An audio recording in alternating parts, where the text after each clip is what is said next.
Hello everyone, today we are going to discuss about the dihybrid cross.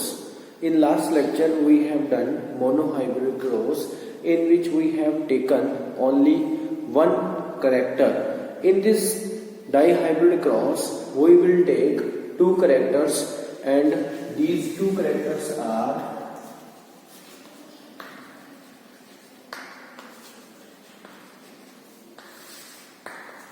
first one is the round yellow seeds और ये तो हो गया इसका dominant character. This is dominant character. लेकिन अगर हम रिसेसिव कैरेक्टर की बात करें तो राउंड येलो के साथ कौन सा आएगा? Wrinkled green. Wrinkled green. देखिए राउंड येलो इस तरह से सीड हो गया और रिंकल ग्रीन सीड जो है वो इस तरह से हो गया. इसका जो कलर होगा वो येलो होगा, इसका जो कलर होगा वो ग्रीन होगा. ये राउंड सीड है, ये येलो सीड, सॉरी ये रिंकल सीड है. ये कौन सा कैरेक्टर है? डोमिनेंट. और ये कौन सा कैरेक्टर है? रिसेसिव. मतलब जो डोमिनेंट जीन है वो कौन सा है? राउंड और येलो, और जो रिसेसिव है वो रिंकल्ड और ग्रीन.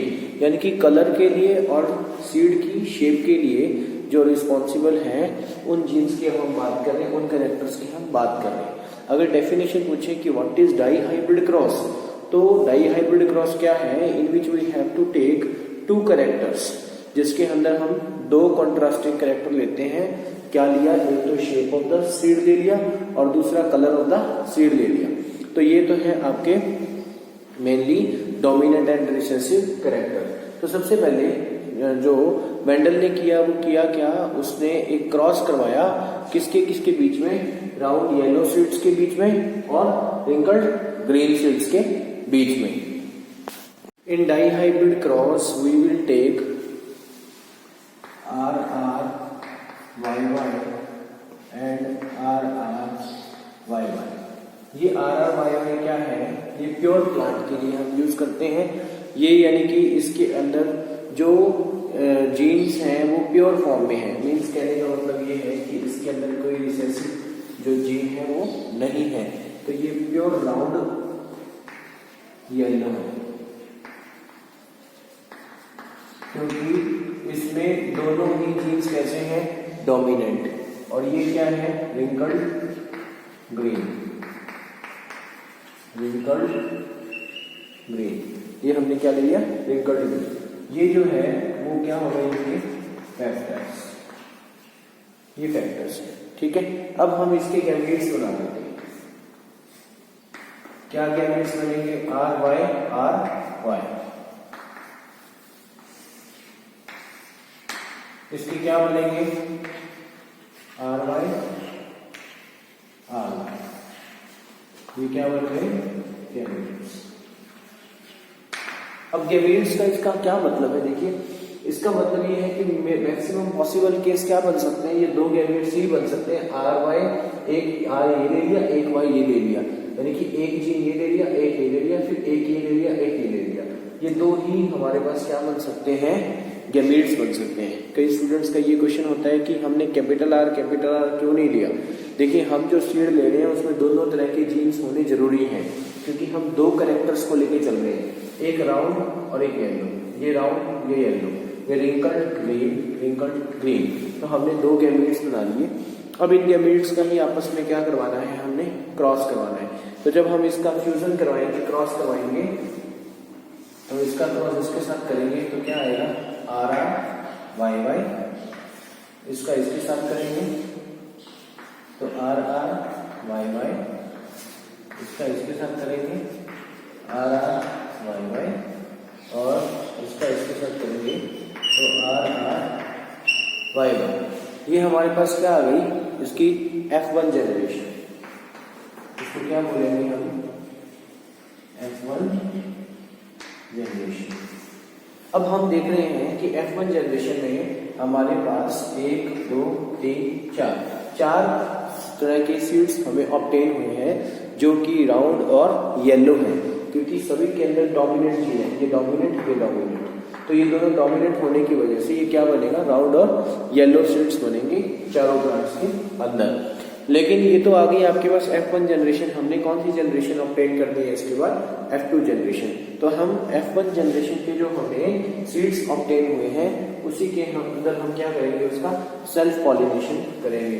तो इसके लिए क्या करते हैं हम, RRYY इसके दो जो हमारे पास प्रोजेनी ऑब्टेन हुई है F1 जनरेशन में उसको ले लेते हैं। जैसे RRYY, ये है RRYY। हमने जो चार तरह के हमें अलग अलग सीड्स ऑब्टेन हुए हैं, लेकिन हैं चारों कैसे? डोमिनेंट ही हैं, क्योंकि उसके अंदर ब्राउन और येलो के कैरेक्टर्स हैं। तो वो हम इनमें से हमने कोई दो सीड्स को अपने पास रख लिया और उनका फिर से क्या करवाएंगे, क्रॉस करवाएंगे। तो ये क्या है, उनके फैक्टर है। सबसे पहले हम इनकी गैमीट बनाएंगे। गैमीट बनाने के लिए देखिए इसमें चार पॉसिबल केस बन सकते हैं। राउंड का येलो के साथ बन सकते हैं। क्या कर सकते हैं हम? राउंड का येलो के साथ। कैसे गैमीट्स बनाएंगे वो देखिए। जैसे ये है RRYY, ठीक है। ये चार हमारे पास अलग अलग जीन्स हैं। पहली पॉसिबिलिटी ये है RY, दूसरी ये है RY, तीसरी ये है RY और चौथी स्मॉल r स्मॉल। तो हमारे पास कितने गैमेट्स आ गए? चार गैमेट्स आ गए, क्योंकि हमने चारों के चारों आपस में चार पॉसिबल केस बना लिए कि ये गैमेट्स हमारे पास बन सकते हैं। तो हमने ये चार पॉसिबल केस इसमें बना के दिखाने हैं। क्या क्या बनेंगे देखिए, एक तो RY बनेगा, एक RY बनेगा, एक RY बनेगा और एक स्मॉल r। मैंने यही क्रॉस यहाँ करा के दिखा दिया और साइड में लिख दिया कि हमारे पास ये चार क्या बन रहे हैं, गैमेट्स हो गए। आप यहाँ पर वही वाला क्रॉस जो है, ये वाला क्रॉस जो है इस तरीके से करके दिखा दें और ये बता दें कि ऐसे हमारे पास चार गैमेट्स बन गए। सिमिलरली देखिए जैसा ये है वैसा ये है, इसका मतलब इसका भी क्या बनेगा, सेम ऐसा ही गैमेट बनने वाला है। क्लियर? तो ये क्या है, ये चार के चार गैमेट्स हमें मिलेंगे। ये हमें क्या मिलेंगे, इसके गैमेट्स। अब टोटल गैमेट्स हमारे पास कितने हो गए? चार तो ये रहे, चार ये रहे। चार और चार कितने हो गए हमारे पास? 8 तरह के गैमेट्स हो गए। तो 8 तरह के गैमेट हो गए। अगर हम इसका एक गैमेट का 4 के साथ क्रॉस करवाएं, फिर दूसरे गैमेट का 4 के साथ क्रॉस करवाएं, तो काफी डिफिकल्ट पड़ जाता है, क्योंकि उसमें थोड़ा सा कंफ्यूजन और थोड़ा होच पौच बन जाता है, क्योंकि सब कुछ मिक्स हो जाता है। लेकिन अगर हम उसको एक और मेथड है जिसका नाम है प्यूनेट स्क्वायर के तरीके से करें, तो उससे हम क्या कर सकते हैं, बड़ी इजीली प्रोजेनी ऑब्टेन कर सकते हैं। देखिए मैंने ये बॉक्स बनाया जिसमें मैं 16 ऐसे बॉक्स बना लूंगा, 1 2 3 और 4, ठीक है। मैंने 4 गैमेट्स लिख लिए, एक इधर लिख दिया RY और ये लिख दिया मैंने RY। ये चार मैंने चारों गैमेट्स इधर लिख दिए। इन चारों गैमेट्स को जो इसके हैं उसको मैं इधर लिख देता हूँ RY,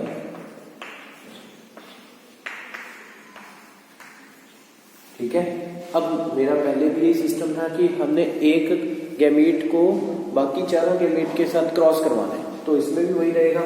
एक गैमेट को हमने इन चारों से क्रॉस करवाना है, तो पहला इसका इसके साथ RRYY, इसका इसके साथ RRYY, इसका इसके साथ RRYY, इसका इसके साथ, फिर इसका इसके साथ करेंगे RRYY, इसका इसके साथ करेंगे, इसका इसके साथ, इसका इसके साथ, ठीक है। फिर देखिए थर्ड, इसका इसके साथ करेंगे, इसका इसके साथ करेंगे, इसका इसके साथ करेंगे, इसका इसके साथ करेंगे। नेक्स्ट इसका इसके साथ, इसका इसके साथ, फिर इसका इसके साथ,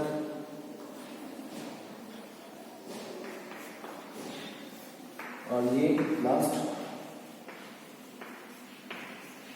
ये हमारे पास क्या आ गए हैं 16 जो F2 जनरेशन आ चुकी है, जिसमें ये कितने बने टोटल 16 प्रोजेनीज बन चुकी है।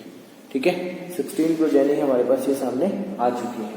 तो हम इसमें से क्या करेंगे, अब इसमें से हम अलग अलग कर लेंगे इनको कि कौन सा डोमिनेंट कैरेक्टर आ रहा है, कौन सा रिसेसिव कैरेक्टर आ रहा है।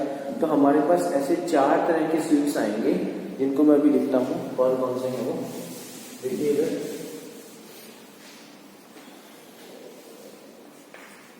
Brown yellow seeds, brown green,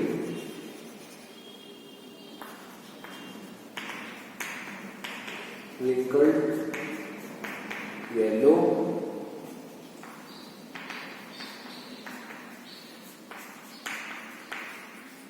और रिंकल्ड ग्रीन।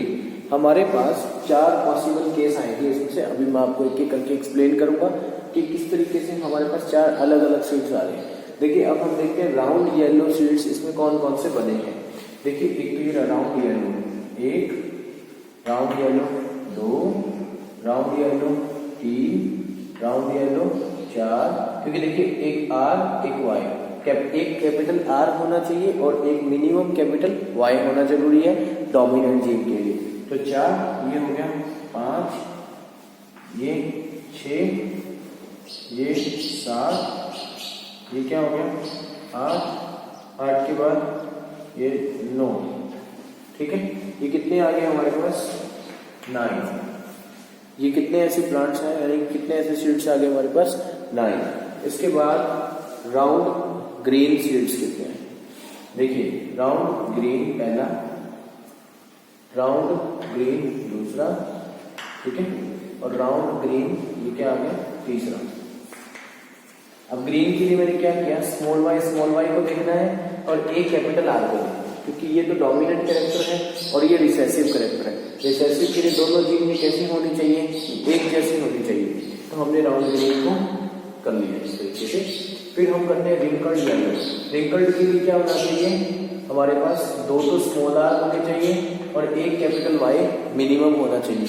तो हम देखिए 2 स्मॉल r और एक कैपिटल Y, 1 ये 2 और ये क्या हो गया 3, ये भी कितना आ गया 3, और ये क्या हो गया रिंकल्ड ग्रीन, ये कितना आता है ओनली 1। तो आप देखेंगे 9, 3, 12, 3, 15 और 1, 16। टोटल नंबर ऑफ सीड्स कितने हैं हमारे पास 16, जिसमें हमने अलग अलग तरह के सीड्स ऑब्टेन किए। लेकिन F2 जनरेशन में, F1 जनरेशन में सारे के सारे सीड्स अपनी डोमिनेंट कैरेक्टर को शो कर रहे थे, जैसे हमने मोनोहाइब्रिड क्रॉस में भी देखा था।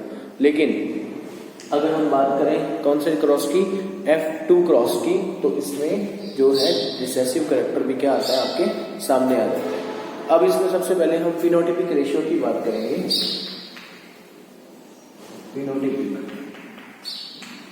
फिनोटिपिक रेशियो तो आपके सामने है, क्या है 9, 3, 3, 1, क्योंकि ये विजिबल कैरेक्टर्स की बात मैं कर रहा हूँ यहाँ पे। और विजिबल कैरेक्टर क्या क्या है आपके पास 9, 3, 3, 1, कि किस किस तरह के हमें सीड्स ऑब्टेन हुए हैं, तो वो हमने नाम दे दिया इनको फिनोटिपिक कैरेक्टर्स।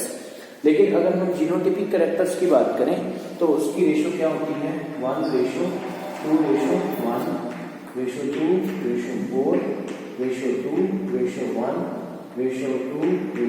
2:1, ये जीनोटिपिक है। इसको फिनोटिपिक बोला, इसको हमने genotypic. This is phenotypic and this is genotypic. अब ये जीनोटिपिक रेशियो कैसे आए, देखिए इसको बिल्कुल सिंपल है समझना। हमने देखना है कि एक जैसे जीन इसमें कितने हैं। मैं आपको इसका एक एग्जांपल देता हूँ 4 का, कि हमारे पास एक जैसे जो है जीन कहाँ पर हमें दिख रहे हैं। जैसे मैंने आपको 4 का एग्जांपल दिया, देखिए जैसे ये है 1, 2, 3 और ये 4, 1, 2, 3, 4, ये चारों सीड्स आपको एक जैसे दिख रहे हैं, तो मैंने यहाँ 4 लिख दिया। इसके जैसा कोई और नहीं है तो मैंने यहाँ एक लिख दिया, इसकी जैसा कोई एक नहीं और नहीं है तो मैंने यहाँ फिर एक लिख दिया। तो इसी तरीके से सारे के सारे जीन्स को हम क्या कर सकते हैं, देख सकते हैं। इसका टोटल जो हमारा सम आएगा, इसका टोटल सम हमारे पास कितना आएगा 16, क्योंकि टोटल कितने प्लांट्स, टोटल कितने सीड्स आए 16 आए। तो 2 1 3 4 6 और 4 10 12 13 15 11 16, टोटल हमारे पास कितने थे सीड्स 16, जिसमें मैंने अलग अलग जीन्स इसमें से छांट लेनी है कि कौन कौन सी जीन्स कैसे कैसे आई है। तो जैसे मैंने आपको एग्जांपल दिए, इसका एग्जांपल दे दिया 4 के अकॉर्डिंग, इसका एग्जांपल दिया 1, इसका एग्जांपल दिया 1, क्योंकि इसके जैसा कोई भी जीन इस पूरे में नहीं है, इन चारों के जैसे जीन्स इस पूरे में नहीं है, इसके जैसा जीन कहीं पूरे में नहीं है एक जैसा। तो एक जैसे आपने अलग अलग सॉर्ट आउट करके उसमें उसकी रेशियो उसी अकॉर्डिंग लिख देनी है। तो ये तो हो गया आपका जीनोटाइपिक रेशियो। तो ऐसे मेंडल्स ने कितने प्लांट्स लिए थे उसके बारे में हम डिस्कस करते हैं कि मेंडल ने कितने प्लांट्स लिए थे। मेंडल ने टोटल 556 प्लांट लिए थे, 556 प्लांट्स लिए थे, जिसमें 315 108 101 एंड 32। ये उसका रिजल्ट था 315 108 101 एंड 32। तो इसका जब इसको डिवाइड करके इसका रेशियो निकालते हैं तो देखिए जैसे 32 है, इसको हम 3 से मल्टीप्लाई करेंगे तो 101 से नीचे की रेशियो आएगी, तो हमें ये रिजल्ट ऑब्टेन हुआ। और उसके बाद वैसे सेम 108 भी 3 के आसपास आ जाता है ना, क्योंकि 32 को 3 से मल्टीप्लाई करेंगे, अगर आप 4 से करोगे तो 108 से ज्यादा जाएगा, इसलिए हमने इसको क्या लिख दिया 3। और अगर आप 9 के आसपास देखोगे तो क्या आता है 315, क्योंकि 320 आता है 10 के ऊपर, तो उससे नीचे कौन आएगा 9 आएगा, तो हमने इसको 9 लिख दिया। लेकिन हमारा रिजल्ट ठीक गया, लेकिन जब इसका अगर हम पॉइंट्स में निकालेंगे तो पॉइंट्स में हम इसको ऐसे नहीं लिख सकते, क्योंकि देखो प्लांट्स जो है वो पॉइंट्स में नहीं आ सकते, इसीलिए हम इसको राउंड ऑफ में लिखेंगे कि 9 3 3 1।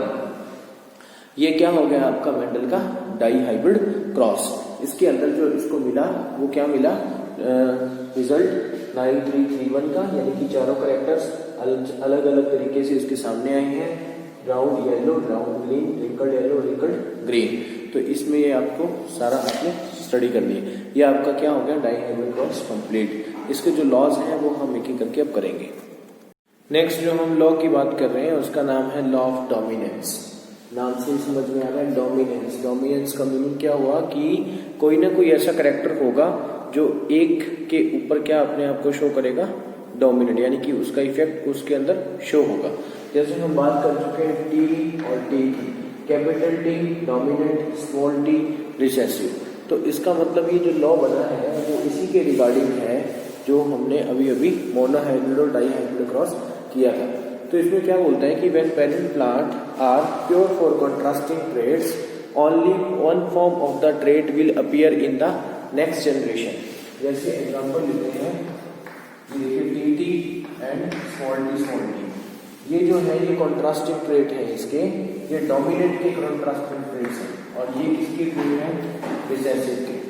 तो नेक्स्ट जनरेशन के अंदर मोनोहाइब्रिड क्रॉस में आपने ये देखा कि नेक्स्ट जनरेशन के अंदर जो हमारे पास प्रोजेनी आती है उसमें क्या कैरेक्टर आते हैं, ओनली टॉल कैरेक्टर्स आते हैं, ठीक है। तो इसीलिए क्या बोलते हैं नेक्स्ट जनरेशन में हमारे पास कैसे कैरेक्टर्स आएंगे, ओनली डोमिनेंट ट्रेट के कैरेक्टर्स आएंगे। हमारे पास क्या आया टॉल प्लांट आया, जबकि ये रिसेसिव कैरेक्टर कौन से जनरेशन में आएगा आपके पास F2 जनरेशन में। तो ये लोग यही बोलता है जो हम मोनोहाइब्रिड क्रॉस में कर चुके हैं। तो मैंने मोनोहाइब्रिड क्रॉस इसीलिए पहले करवाया ताकि मोनोहाइब्रिड क्रॉस आपने कर रखा होगा, तभी इस लॉ के बारे में आपको पता लगेगा कि लॉ ऑफ डोमिनेंस है क्या, ठीक है। ये हो गया आपका first law. Law of segregation की बात करें तो लॉ ऑफ सेग्रीगेशन क्या बोलता है, सेग्रीगेशन और एग्रीगेशन आपने दो वर्ड सुने होंगे। एग्रीगेशन का मतलब होता है इकट्ठा होना और सेग्रीगेट का मतलब होता है अलग हो जाना। तो लॉ ऑफ सेग्रीगेशन ये बोलता है कि जब भी हम कोई भी मान लीजिए ये लिया हमने टी और टी, ठीक है, ये हमने क्या लिया एक डोमिनेंट कैरेक्टर है इसमें, एक रिसेसिव कैरेक्टर है, लेकिन ये जो प्लांट बनेगा वो टॉल ही बनेगा। कि जब भी हम इस तरीके से जब हम क्रॉस करवाते हैं, आपने देखा मोनोहाइब्रिड क्रॉस में मैंने आपको ये दिखाया कि जो जीन्स हैं उनसे गैमीट बनते हैं और वो गैमीट कब बनते हैं जब वो एक दूसरे से क्या हो जाते हैं सेग्रीगेट हो जाते हैं। सेग्रीगेट का मतलब क्या होता है? अलग होना। तो according to this law during gamete formation from the hybrid both the genes of a particular trait, particular trait मतलब ये टॉल के लिए और ये किसके लिए? ड्वार्फ के लिए। तो both the genes of a particular trait separates और सेग्रीगेट्स फ्रॉम ईच अदर, वो एक दूसरे से क्या हो जाते हैं? सेपरेट और सेग्रीगेट हो जाते हैं, और एक सिंगली वो एक दूसरे से क्या हो जाते हैं? अलग अलग डिफरेंट हो जाते हैं। इसी को क्या बोलते हैं? Law of segregation. नेक्स्ट है जो है वो law of independent assortment. Independent assortment का मतलब जब भी हम दो कैरेक्टर्स को एक साथ लेकर के चलते हैं, जैसे हमने डाई हाइब्रिड क्रॉस में लिखा था RRYY, देखिए RRYY, इसमें हमने क्या लिए हुए? दोनों कैरेक्टर्स को एक साथ ले रखा है, ठीक है? राउंड एट को येलो एट का, साथ में इसके अंदर कौन कौन से जीन्स हैं? रिसेसिव जीन्स हैं, और ये दोनों कैसे जीन्स हैं? ये दोनों डोमिनेंट जीन्स हैं। तो अब इसके अंदर पॉसिबल जो गैमेट्स बन सकते हैं वो क्या बनेंगे? RY बनेगा, ये RY बनेगा, इसमें स्मॉल r कैपिटल Y, और ये क्या बनेगा आपका? Small r small y। तो आप ये देखिए कि ये राउंड येलो के लिए है, ये राउंड ग्रीन के लिए, ये रिंकल्ड येलो, ये रिंकल्ड ग्रीन, चारों के चारों अलग अलग कैरेक्टर्स हैं और एक दूसरे से इंडिपेंडेंट है, ठीक है? ये ना ये इस पे डिपेंड करता है, ना ये इस पे डिपेंड करता है, ना ये इस पे डिपेंड करता है, और चारों एक दूसरे से इंडिपेंडेंट है, क्योंकि चारों के अंदर ही कैरेक्टर्स क्या है? अलग अलग शो हो रहे हैं। According to this law in the inheritance of more than one pair of trait in a cross simultaneously the genes of different traits enter into gametes। different traits की जो genes हैं वो enter कर जाते हैं किसके अंदर? gametes के अंदर, ठीक है? and independent from each other, और वो एक दूसरे से क्या रहेंगे? इंडिपेंडेंट रहेंगे। तो ये क्या हो गया आपका? Law of independent assortment. इसको मेंडल्स का सेकंड लॉ भी बोलते हैं, जो हमने फर्स्ट अभी किया था उसको मेंडल का फर्स्ट लॉ बोलते हैं। तो ये हो गया आपका लॉ कंप्लीट। जो टॉपिक हम डिस्कस करने जा रहे हैं वो blood groups.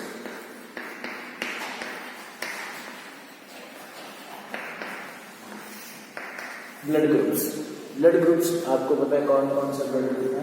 A, B, AB and O, जिसमें ये तीन जो है ये डोमिनेंट कैरेक्टर्स होते हैं, यानी कि डोमिनेंट है इनकी जीन्स, और इसका जीन जो है वो क्या है? रिसेसिव।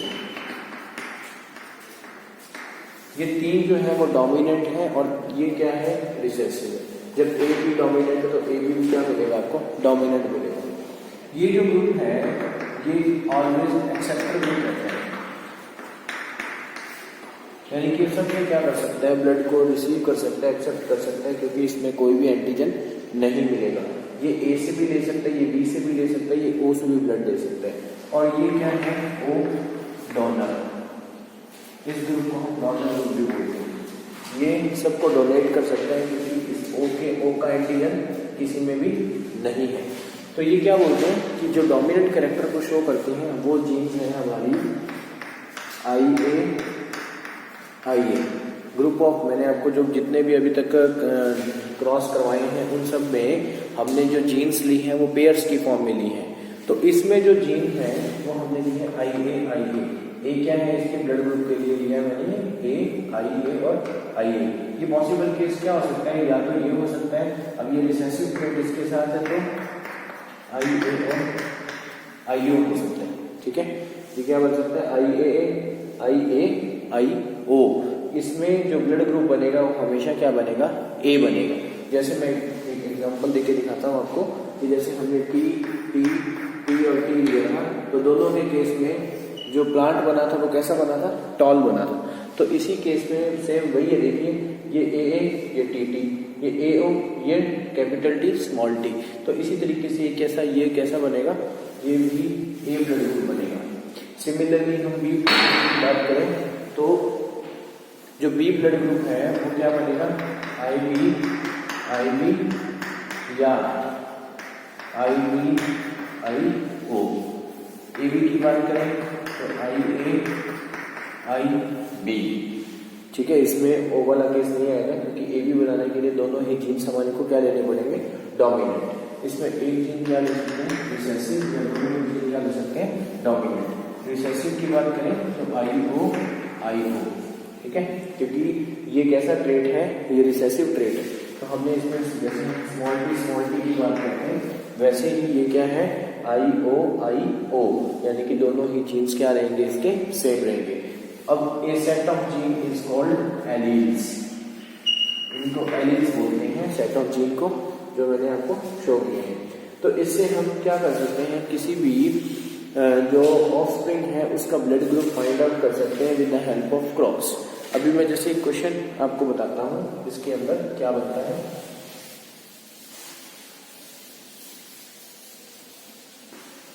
एक एग्जांपल लेते हैं हम, a man having blood group A.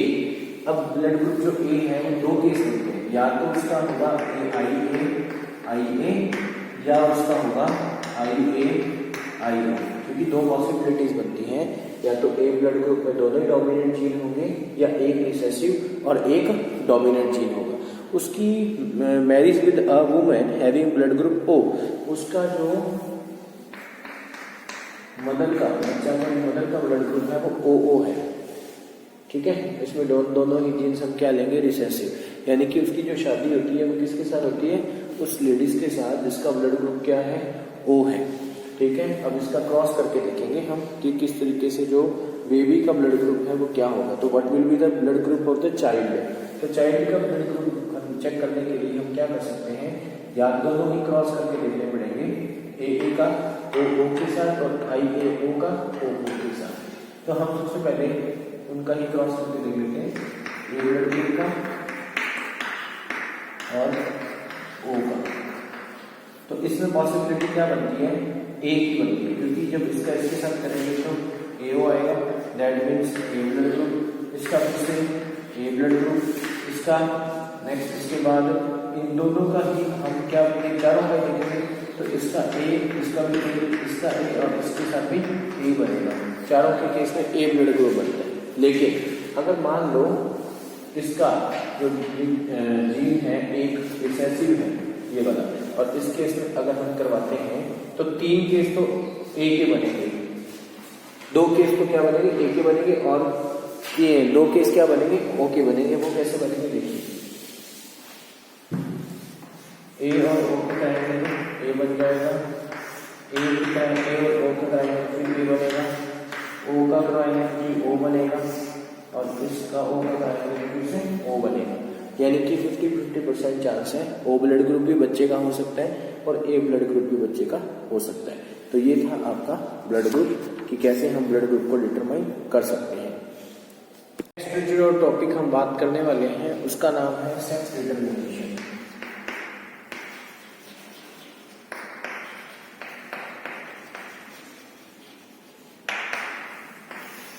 Sex determination means कि हम कैसे किसी चाइल्ड के सेक्स को डिटरमाइन कर सकते हैं कि वो मेल है या फीमेल है। इसके लिए क्या करते हैं, हम मेल और फीमेल के क्रॉस को देखते हैं कि कैसे जो प्रोजेनी बनती है उसमें सेक्स डिसाइड होता है। देखिए 22 प्लस XX, इसको क्या बोलते हैं, ऑटोसोम्स,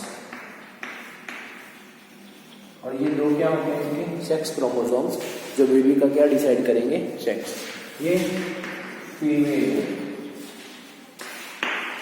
और मेल की बात करूं तो 22 प्लस XY, ठीक है। अब हमने जो गेमेट्स बनते हैं इसके क्या बनेंगे, X इसके दोनों के, और इसके क्या बनेंगे, X और Y, क्लियर।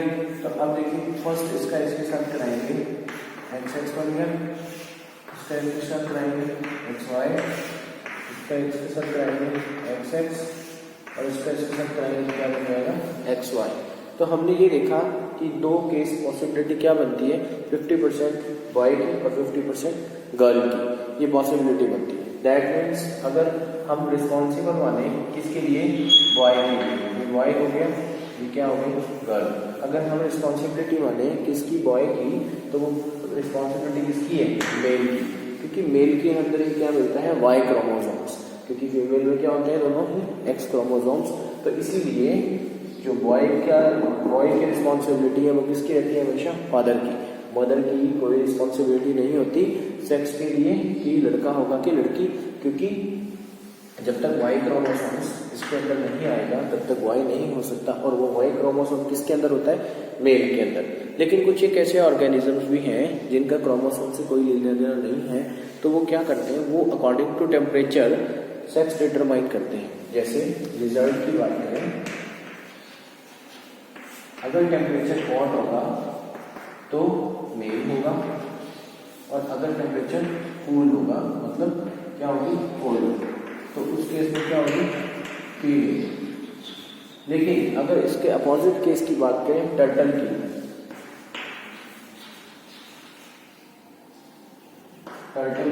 तो हॉट के केस में फीमेल और कोल्ड के केस में मेल। ये एनवायरनमेंट के ऊपर डिपेंड करता है कि मेल बनेगा कि फीमेल बनेगा। तो this is all about the sex determination. इसके बाद जो हम बात कर रहे हैं वो है ट्रेड्स की। पहला ट्रेड है एक्वायर्ड ट्रेड और दूसरा है इनहेरिटेड। एक्वायर्ड और इनहेरिटेड ट्रेड्स। तो ट्रेड्स जो है, traits means characters. Acquired traits क्या होते हैं, इनहेरिटेड ट्रेड्स क्या होते हैं? तो एक्वायर्ड ट्रेड्स की बात करें तो वो ट्रेड्स जो आफ्टर बर्थ किसी भी प्रोजेनी में या ऑफस्प्रिंग में मिलेंगे। ये क्या मिलेंगे? आफ्टर बर्थ, यानी कि ये बिफोर बर्थ नहीं होते, ये आफ्टर बर्थ जो है ये बेबी में आते हैं, मतलब ह्यूमन बीइंग में या किसी भी ऑर्गेनिज्म की बात करें तो उसमें आते हैं। जैसे एग्जाम्पल की बात करें, अगर किसी पर्सन को स्विमिंग नहीं आती है तो उस केस में वो उसका एक्वायर्ड है। अगर वो उस चीज़ को सीख जाता है तो उसका एक्वायर्ड ट्रेट है। अगर कोई पर्सन जो है मान लो कुछ भी नई चीज़ सीखता है, मान लो वो म्यूजिक सीखता है, मान लो वो खेलना सीखता है, कुछ भी सीखता है, तो वो उसका कौन सा ट्रेट कहलाएगा? एक्वायर्ड ट्रेट, क्योंकि उसने वो आफ्टर बर्थ अटेन किया है, और वो बर्थ और वो डेथ के बाद, उसकी डेथ के बाद क्या हो जाएगा? खत्म हो जाएगा। तो उसको हमने नाम क्या दे दिया? Acquired traits. लेकिन अगर इनहेरिटेड ट्रेड्स की बात करें तो ये वो ट्रेड्स होते हैं जो बर्थ के साथ ही बच्चे से किसमें आ जाते, पेरेंट्स से किसमें आ जाते हैं? बेबी में आ जाते हैं। तो उसको हम कौन सा ट्रेड बोलते हैं? Inherited traits. क्योंकि वो ट्रेड जो क्या है, क्योंकि वो क्या होता है बेबी के अंदर बाय बर्थ ही होता है, क्योंकि वो पेरेंट्स से क्या होता है directly transfer to the offspring हो जाता है। तो उसको हम कहेंगे कि इनहेरिटेड ट्रेड्स हैं। फॉर एग्जाम्पल जैसे मान लीजिए किसी पर्सन को या किसी पेरेंट्स को कोई डिजीज है, ऐसी डिजीज जो जेनेटिक है, जैसे मान लीजिए डायबिटीज की ही बात करें, कई पेरेंट्स को जो है उनकी हेरिडिटी में ही डायबिटीज रहती है, तो आने वाली न्यू जनरेशन में भी उनकी क्या हो जाती है? बच्चों के डायबिटीज, और कईयों को तो बाय बर्थ ही डायबिटीज होती है। तो वो क्या है? उसका इनहेरिटेड। क्लियर? तो ऐसे ट्रेड जो बाय बर्थ होते हैं वो है इनहेरिटेड, जो बाद में अटेन किए जाते हैं, और वो क्या हो गए? एक्वायर्ड। एक माउस की बात करें तो माउस की टेल को जितनी भी जनरेशन में कट कर दिया जाए तो आने वाली न्यू जनरेशन के अंदर आपको माउस की टेल मिलेगी। क्यों मिलेगी? बिकॉज वो उसका एक्वायर्ड ट्रेट है, वो उसका बाय जेनेटिक नहीं है, इसीलिए तो सॉरी उल्टा बोल गया मैं, वो उसका जेनेटिक ट्रेट है, वो उसका एक्वायर्ड ट्रेट नहीं है। तो इसीलिए वो आपको हर जनरेशन में मिलता रहेगा, क्योंकि वो क्या है, वो उसकी जो जीन्स हैं वो फिनोटिपिक के लिए रिस्पॉन्सिबल हैं। तो टेल्स को काटने से कुछ भी नहीं होगा, तो इसीलिए वो क्या होगा? वो आगे से आगे वो आता जाएगा। तो ये आपका सिलेबस का पार्ट खत्म हो गया। हेरिडिटी का इवोल्यूशन हमारे सिलेबस में नहीं है इस साल, तो इसीलिए इवोल्यूशन हम नहीं करेंगे। हमने हेरिडिटी खत्म किया। टोटल आपका सिलेबस भी बायो का कंप्लीट हो चुका है। अगर कोई भी प्रॉब्लम हो आप उनसे डिस्कस कर सकते हैं। Thank you so much.